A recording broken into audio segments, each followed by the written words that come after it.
Welcome to the Space for It with Makayla and Jacob. We are two therapists working to navigate making the space for what comes up as part of the human experience. Today, we are going to explore what is counseling? Kind of an ambiguous thing. So, Jacob, do you want to start with, maybe just a general little blip about what you think counseling is?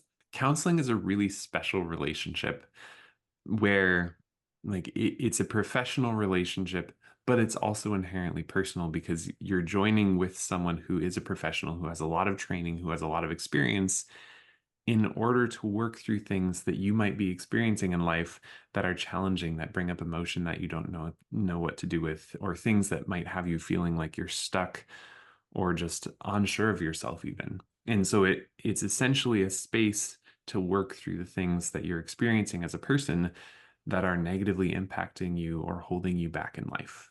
And that personal relationship is hugely key. When we look at the research, like that is one of the biggest factors is that relationship and how you cultivate that. So a lot of people probably have heard like you need to shop around or find the right counselor, and that piece is kind of what they're talking about. And that's can be difficult to do if we don't know what we're looking for or what that's could look like that would be helpful. Well, and I think especially from the outside looking in, it can be really confusing because part of the shopping around piece is that we're always saying like look for somebody who has a theory that you like because counseling is driven by theory. So there's like narrative theory, which is what I use, person-centered theory, CBT, DBT, ACT. There's a million different theories, but what's unique about that is much as they all provide like a roadmap or a essentially guidance for how you work through things. Almost all of the research that I've ever seen on it essentially says more important than whatever theory the counselor is using is the relationship between the client and the counselor. Because if you go and sit down across from someone and you're like, I don't really trust you, I don't feel safe opening up to you, it doesn't matter how clear their roadmap is, it's not going to be that helpful. Yeah, it really like that feeling of being seen or heard or understood and like that sense of safety that you're talking about. For me, when I've been in therapy has been that's the indicator. Like when I know that it's gonna be there's gonna be some movement in a positive direction. Or even just have that space to feel those things. Because a lot of our relationships in the world that we're like grow up in or given our family relationships aren't that way. So even being able to have someone who can see you, hear you, and care can be healing in and of itself. Mhm. So is it just talking? That is what a lot of people initially think. It's either that or advice giving. I think those are the two biggest misconceptions.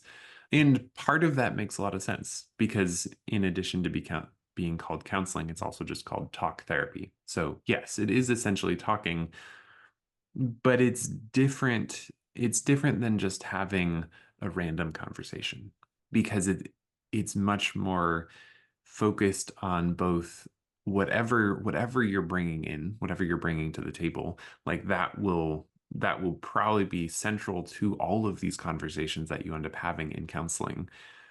But also, a counselor isn't there just to be like, hey, take 55 minutes, let's vent. Let's just talk about what's wrong for an hour. It's so much more focused on, hey, like let's actually work our way through things. Let's get into the things that are uncomfortable. Sure, we will have sessions, we'll have times during a session where we do just give space to vent, give space to be like, yes, this is just I need a second to be me and say what I need to say. But also counseling isn't about creating a dependency on the counselor, about creating a space where it's like, yes, you'll just need me for the rest of your life so that you have a place to say what you're angry about. It's about supporting people and even pushing them gently to get to a place where they don't need counseling, like they don't need to be here. And we've actually worked through a lot of the things that maybe have been too uncomfortable or we aren't sure how to deal with before we get there. Yeah, I think those are great points. And just thinking about like, yeah, there definitely are sessions where you do just need to vent and maybe you don't have that space in your life. And yeah, there's so much more to it than that. It's very skillful and artful in like how we talk about what's showing up or how we even explore like the language we're using and how that's influencing our experience or getting us stuck. From my theory of ACT, and a lot of the brain-based things, it's like language can be super helpful, and it's so rooted around like all of our experience. It's how we express ourselves, how we process things a lot of the time. And it can be so harmful if we Mhm. don't know how it's working and how it is interacting within us or between us. So being able even to look at that, like, and so in part of like what I believe counseling, not just talking, is a lot of learning Mhm. um, about like how our mind works, how what we say matters in different ways or how it feels. So yeah, it's a lot more than just talking.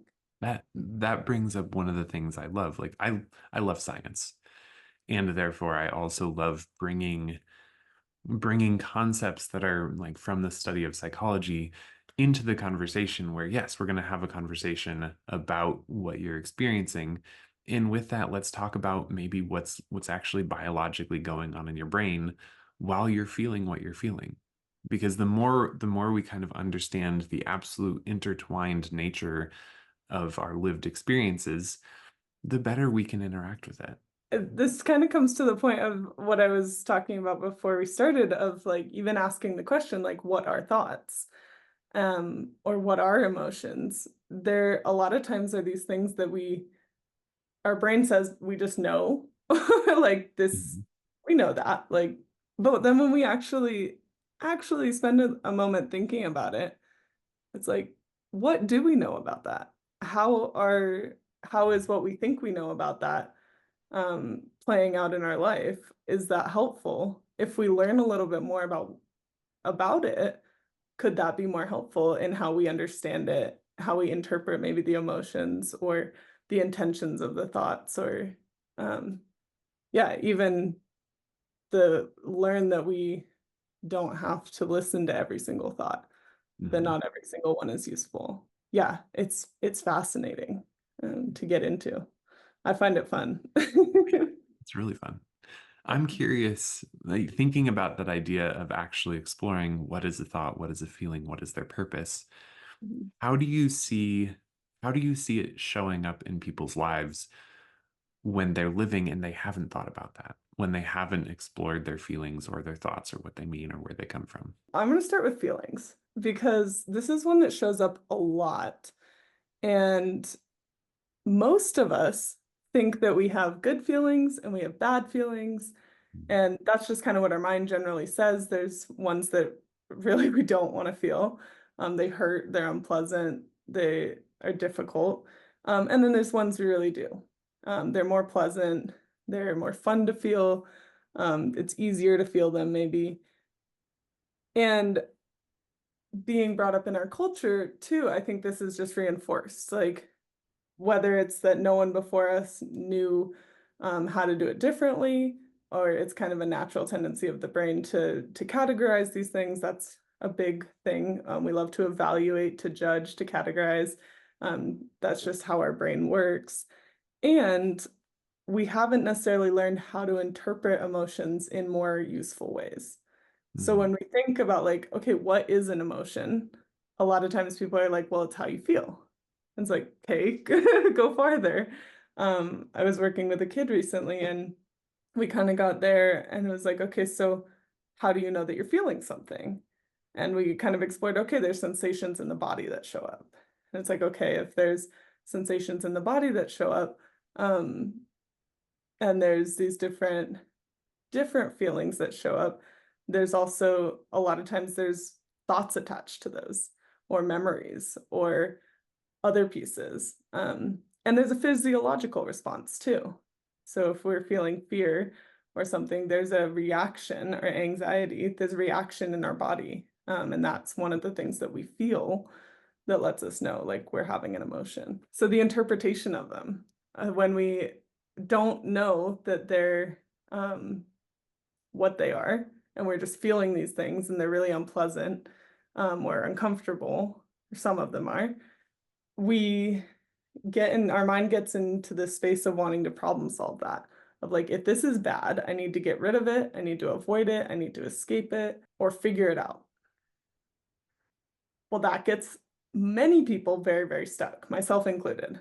Again, those natural tendencies, those are all problem-solving methods that work really, really well when it's like a physical problem, but when it's internal, they really get us stuck. So we do all sorts of things to try and avoid emotions. Um, Drinking, distracting on our phone, smoking, even exercise. Over-exercising can be one, overeating, undereating, all sorts of things to change how we feel.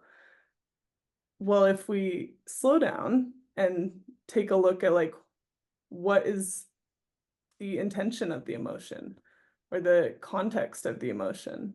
So say a family member passed away and you're really sad and there's grief and it's really uncomfortable. Well, if we interpret that in just that this is bad, we miss so much of the richness of it, of this, it means I really care. It means I have this deep love for someone and it's part of our human experience. Mhm. So if we look at it that way, I mean, maybe it's pointing us to something that really matters. And is that a bad thing?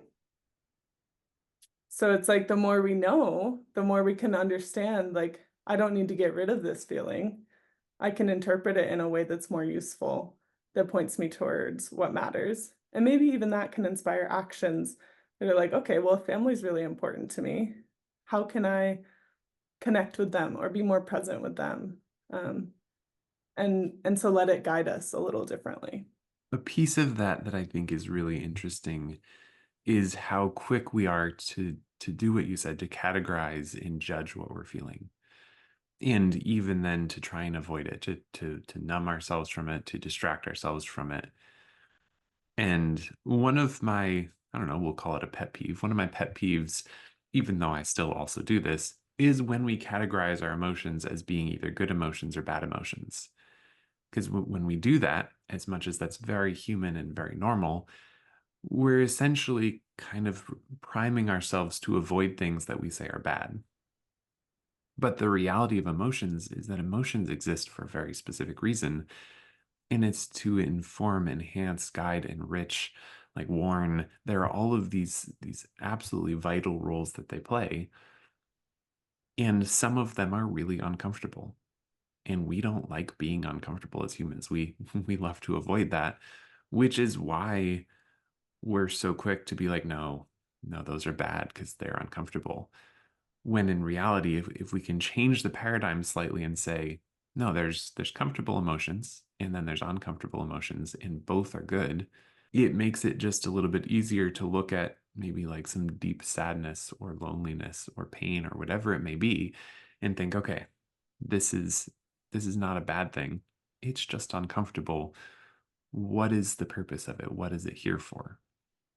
And I think that's one of the beauties of going to counseling, because part of the purpose of counseling is sitting down with someone who, at least in theory, is trained on how to work with those things, how to make space for them, and who might see you like letting out some fear, letting out some sadness, and then trying to distract from it. And the counselor might say, "Hey, like let's sit with that for a minute. Let's stay here. Let's not move forward quite yet." And actually getting to go through that with someone, because when you don't have to face it alone, it can make it so much more manageable. I agree. And even just to know that you don't have to avoid it or escape it or get rid of it. Mhm. Because maybe the people that you've been around your whole life have reinforced that idea. And they've probably have those same ideas too. And so even being able to have someone say, no, it's okay. Like that's not going to hurt us. It isn't a bad thing to feel that way. Mhm. And it's we can just sit here with it. Like that I think is incredibly valuable in being able to shift that paradigm like you're talking about. Well, and I think that's the other unique way that not thinking about it shows up, is that we learn. Like this is Pavlov's dogs, it's conditioning. Like we learn how to respond based on our environment.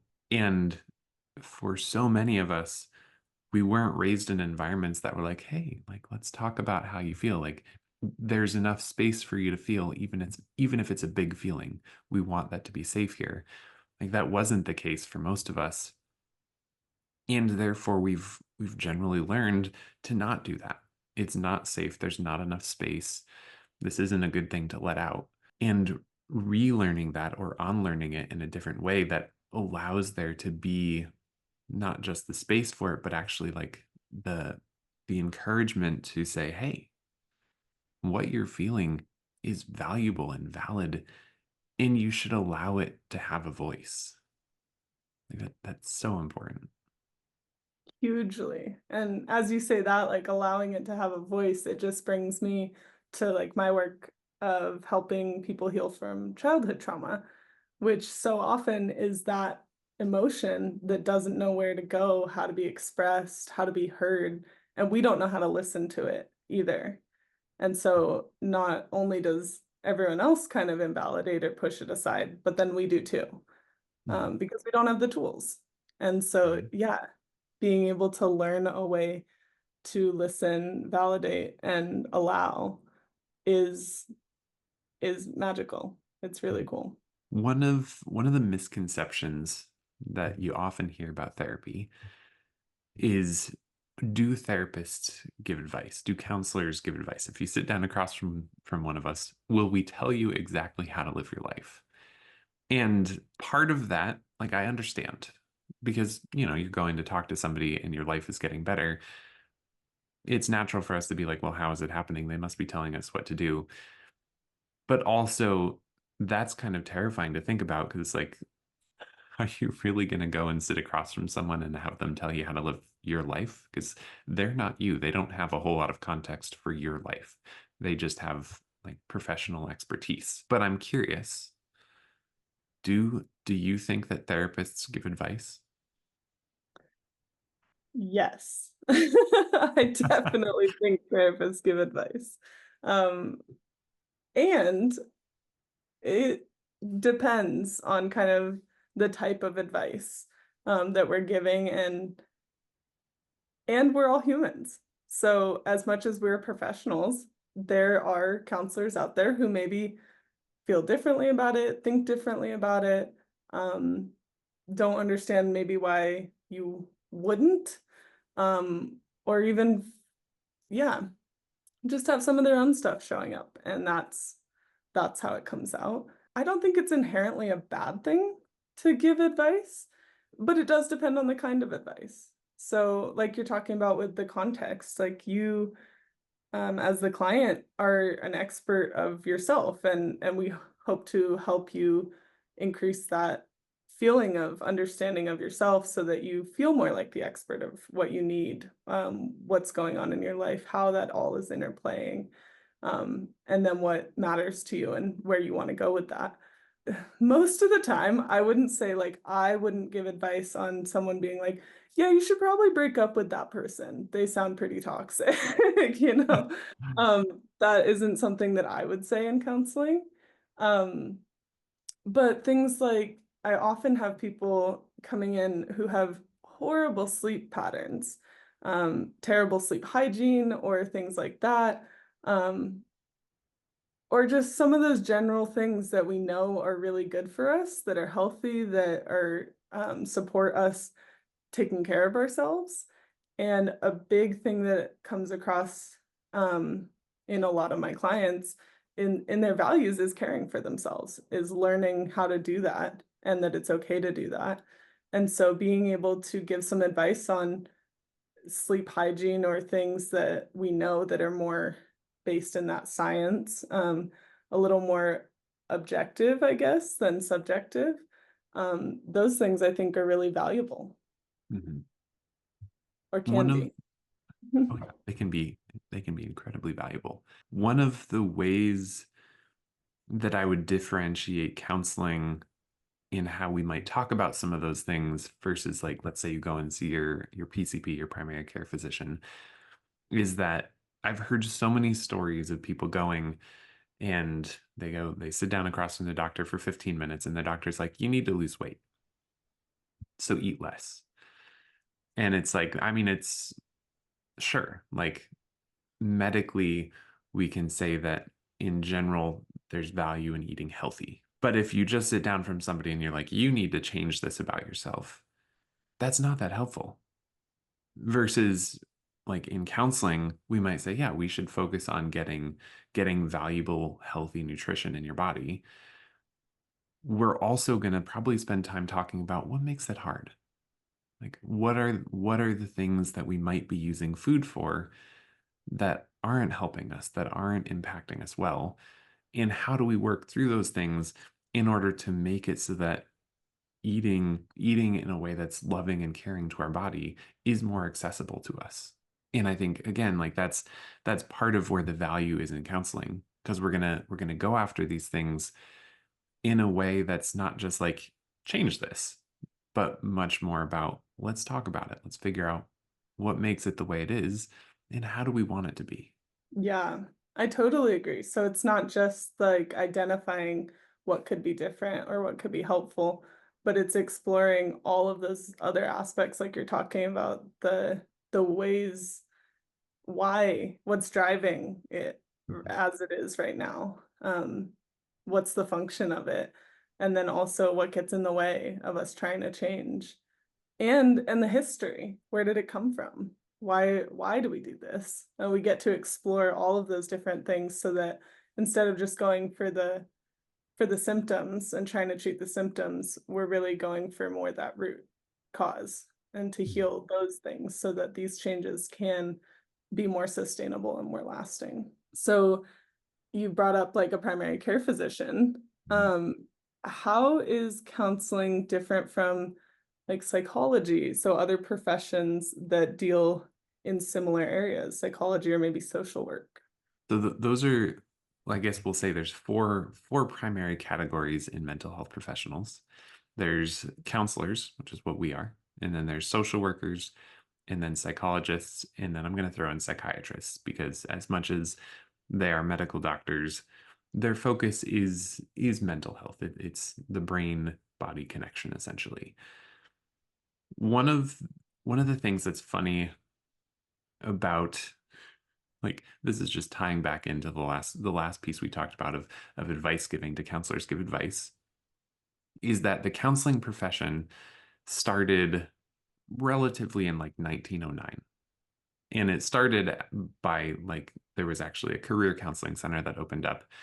And the reason it's funny that people think counselors give advice is that in the mid 1900s, the US government actually funded a bunch of career counseling centers, and it funded a bunch of career counselors to go into schools and basically try and encourage US children to go into STEM programs because we felt like we were falling behind other countries like Russia.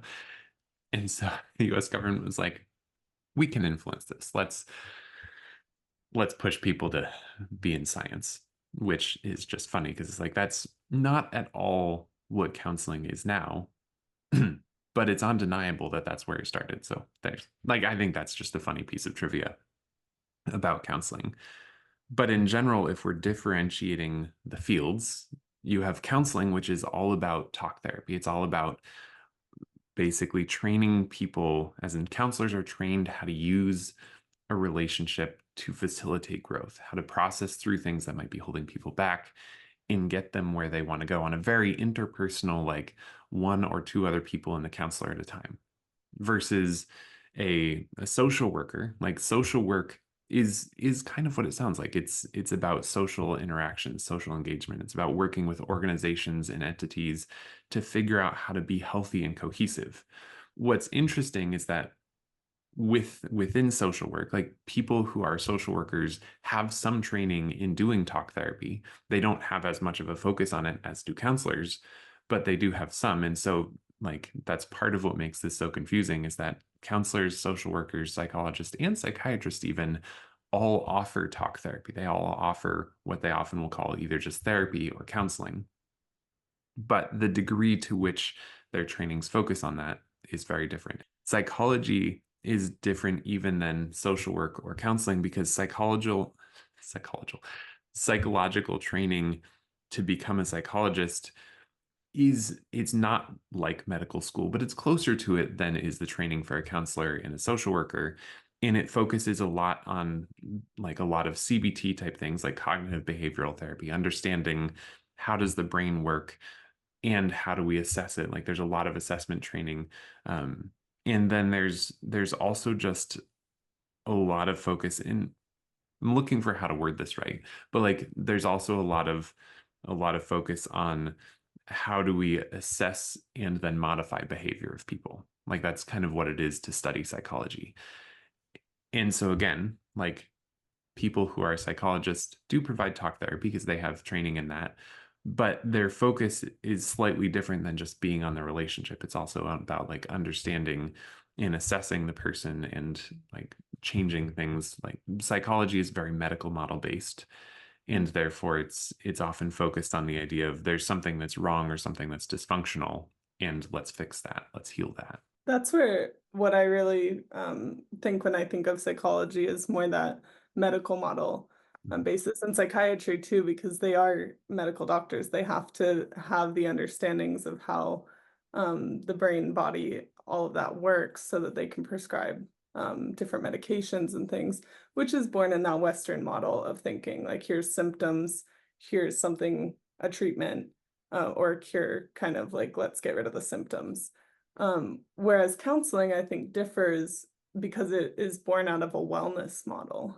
So earlier you were talking about not wanting to create a dependency, and I completely agree with that. Like a huge portion of counseling is to help people understand that they're not broken, but they are having trouble. They're human, and it's really hard. And there are ways that we can help them move towards the life they want, towards more wellness. And what I think, like in not creating the dependency, is not necessarily to not ever see a counselor again. I mean, maybe that is for some people it is for sure. But it's to be able to learn how to navigate what you're going through in a different way so that you can do it in your own network of support, in your by yourself, but also with your friends or your family or those people around you who can help support you in doing that. And then when you need more skills or you need a little different support, then there's always those counselors to go back to go and learn. Or again, you have the context of life changes and you Mhm. have all these different things come up. But it's not that something's wrong with you. It's Mhm. just that something isn't working well, or you just need a little bit different support or different context to be able to navigate what's showing up. Mhm. One of the things I love about the wellness model is the wellness model, like in grad school when we're taught about it, we're usually shown this diagram that basically is like a circle with five other circles on it. And the idea is that each of us has all of these different parts of our life. And when any one of them becomes off, it impacts the rest. Like if you expand this part of the circle, all the other parts like shift and move. And so much of counseling is saying, hey, like let's look at what changed and figure out what we want to do with it. And I think there's so much value in collaboration. Like counselors, social workers, psychologists, psychiatrists, there's so much work that we can do together in ways that we can support each other to create a really cohesive, like this helps society model. And I think the one that we didn't talk about as much, psychiatrists, like a lot of the time, people will work with counselors and social workers and then also have a psychiatrist because psychiatrists are the ones who will do a lot of the medication management or like prescription of things if you need medication. And so having an attitude that says, like, yeah, we all have slightly different or very different training, but we're all on the same team here. We're all trying to work together to support people, to support systems, to support families, organizations, couples, like whatever it is. I think that's a really important perspective to hold as we're talking about it and as we're thinking about it. And I appreciate that because I know sometimes when I talk about the medical model, I get a little bit biased, or not biased, but I don't bring in the wider perspective of how it is useful. there are places where I don't find it as useful, but there's also a lot of utility to it. It's allowed us to have a lot better medical treatment for many, many different things. And even when I say like you're not broken, that doesn't mean that your mind doesn't work differently, or that maybe there are things that are a little bit off. If you do need antidepressant medication or something like that, like yeah, and I don't think that means you're broken, but definitely there's differences. So I love that you brought together how we're all working together. We all care. You find someone who doesn't care, stop going. Yes. Because that's what we're here to do, is to help people. So I wonder, we talked a little bit about, is it just talking? How is talking helpful? Um, I have a question. A lot of people who are bartenders or different things are like, I feel like I'm counseling. So how is counseling different than talking to a friend or a bartender or something like that? Mm, that is a great question. And I think that that's also, again, another one of those lovely misconceptions because people are like, why? I have friends. I'll talk to them. I don't need therapy. And the difference is that as humans, one of the most normal things that we do is that I hear your story and immediately I'm like, oh, I have a fix. I have a solution for you. Let me tell you about it. And we share things based on our experience. And on the one hand, that's great for like relating, it's great for making connections. It can be so valuable. But it's different when you go and see a counselor because a counselor isn't going, or they shouldn't, if they're doing this again, maybe switch to somebody else. But a counselor shouldn't hear your story and be like, oh my goodness, here's what you need to do. This happened exactly like that to me. My solution was this. This would work for you also. Like, we're not just going to tell someone, here's how you should solve the problem that you're facing. And I think that that's one of the big differences is that when you talk to a counselor, we're not there for ourselves. Like we're there for you, we're there to support you. This conversation's supposed to be about you, and we're not going to try and impose like this is how you should handle it. This is how I would have handled it. Instead, we're going to be listening. And I think one of the things that experience as a counselor really gives you is essentially like knowing what to listen for, because that I think that's one of the biggest differences I would say between me now and me when I was in grad school. Like in grad school, as a counselor in training, you're taught like how to validate, how to reflect, how to provide a very valuable space where someone can talk through things and they gain from that. But with experience, you begin to learn like, oh, when I hear these things, I should pay attention to that. And maybe like, let's explore that further. Maybe I'll make some more space to kind of like ask some questions like, oh, that emotion you brought up there, tell me more about that.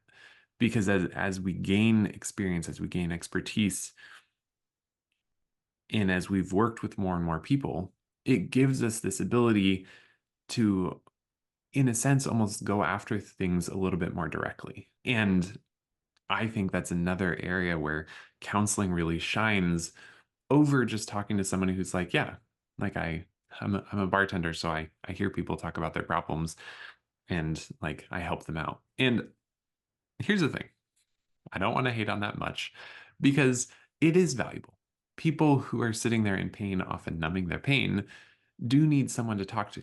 But also, and I just have to say this, we don't, when you're a therapist, you don't work with people when they are intoxicated. Because when we're intoxicated, our brain is not functioning at full capacity.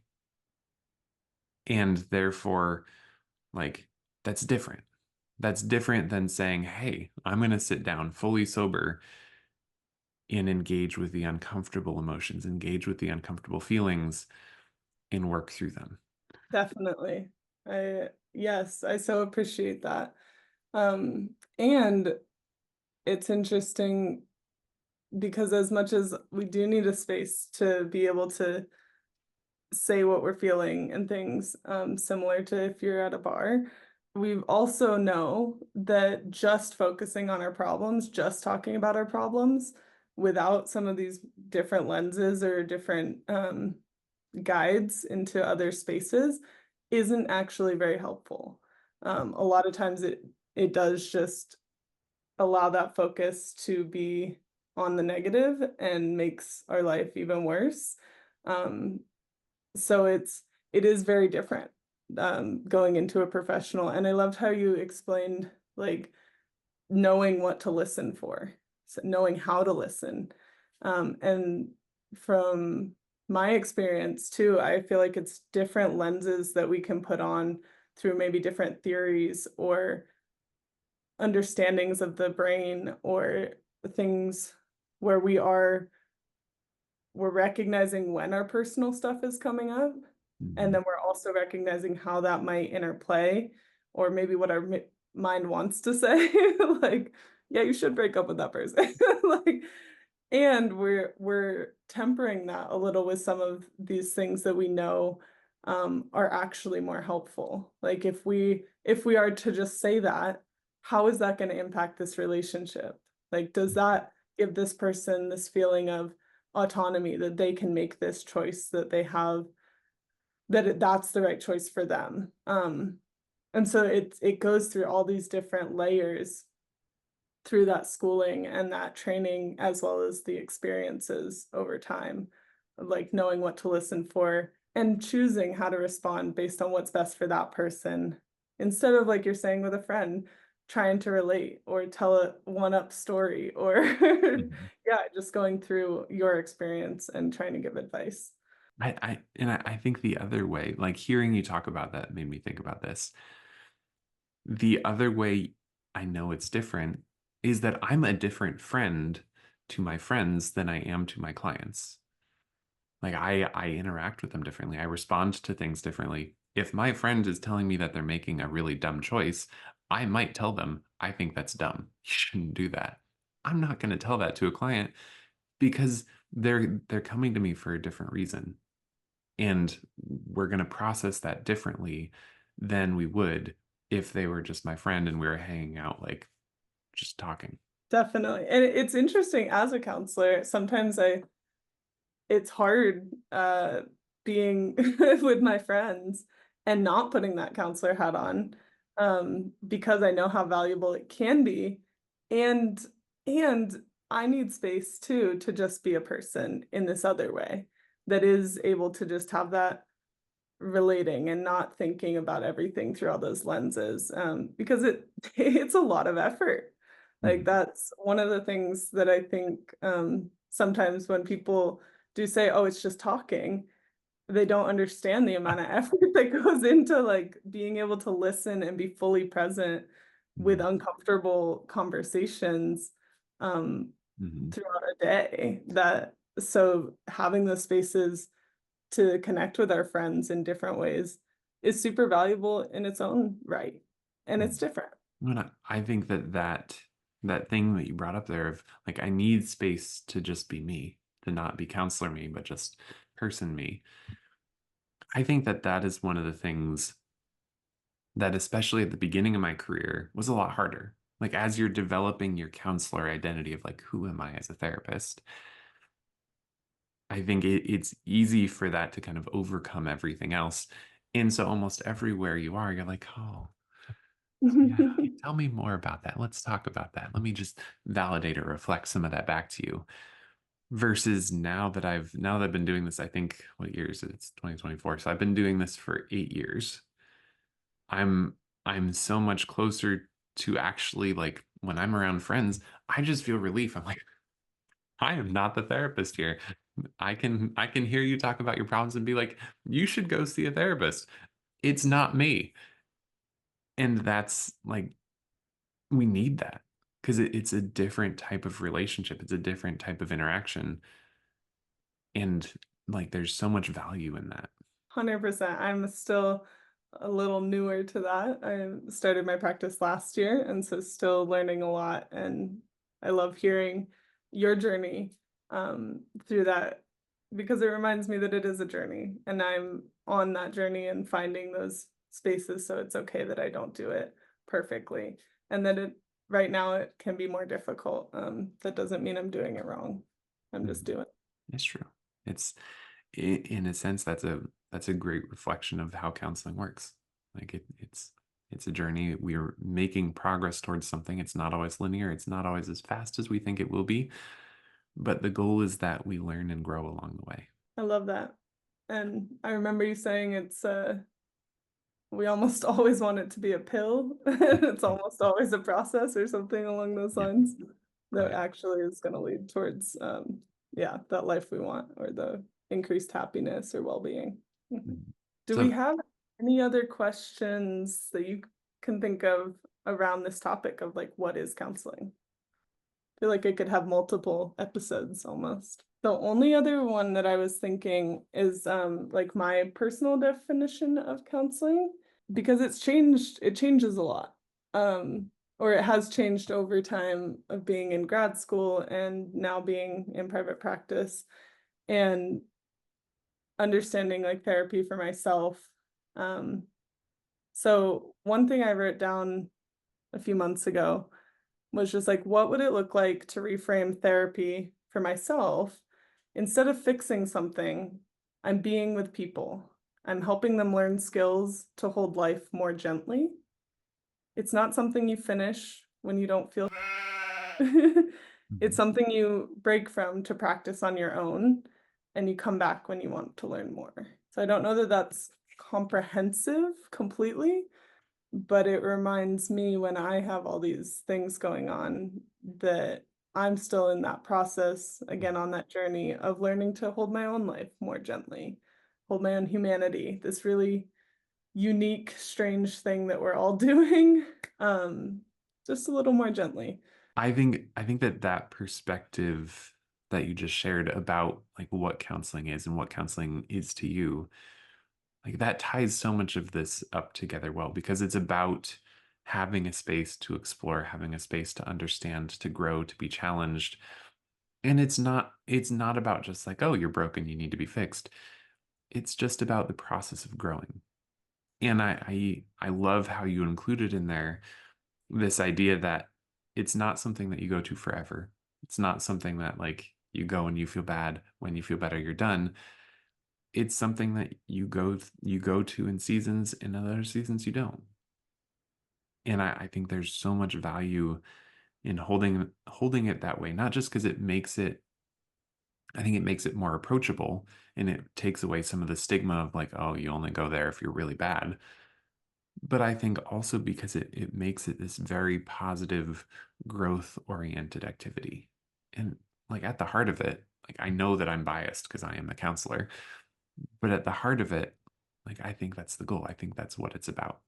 Yeah, I just love that. I think, and that's one of the main reasons that I chose counseling instead of psychology or something else is that wellness perspective of, yeah, how do we navigate this wild journey of being human? Yeah, because it's hard.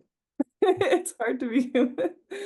And that doesn't mean there's anything wrong with you if you're having a hard time with it. Mhm. It means that you are perfectly normal. Yep. And how can we help move you towards that growth like you're talking about, Mhm. towards being able to have a different experience with your humanity. And yeah, Mhm. such a cool space. Oh yeah, I love it. And that's why this podcast is called The Space for It, because that's what we do is we create space for our humanity, um, Mhm. to just be there and be held and seen, valid. Mhm. Oh yeah. Yep. It's the beauty of counseling. So thank you guys so much for joining Jacob and I on this journey of learning a little bit more, or exploring a little bit more about what counseling is. Hope you find it helpful. Feel free to ask questions if any came up. Love to hear what you think and join us next time on The Space for It.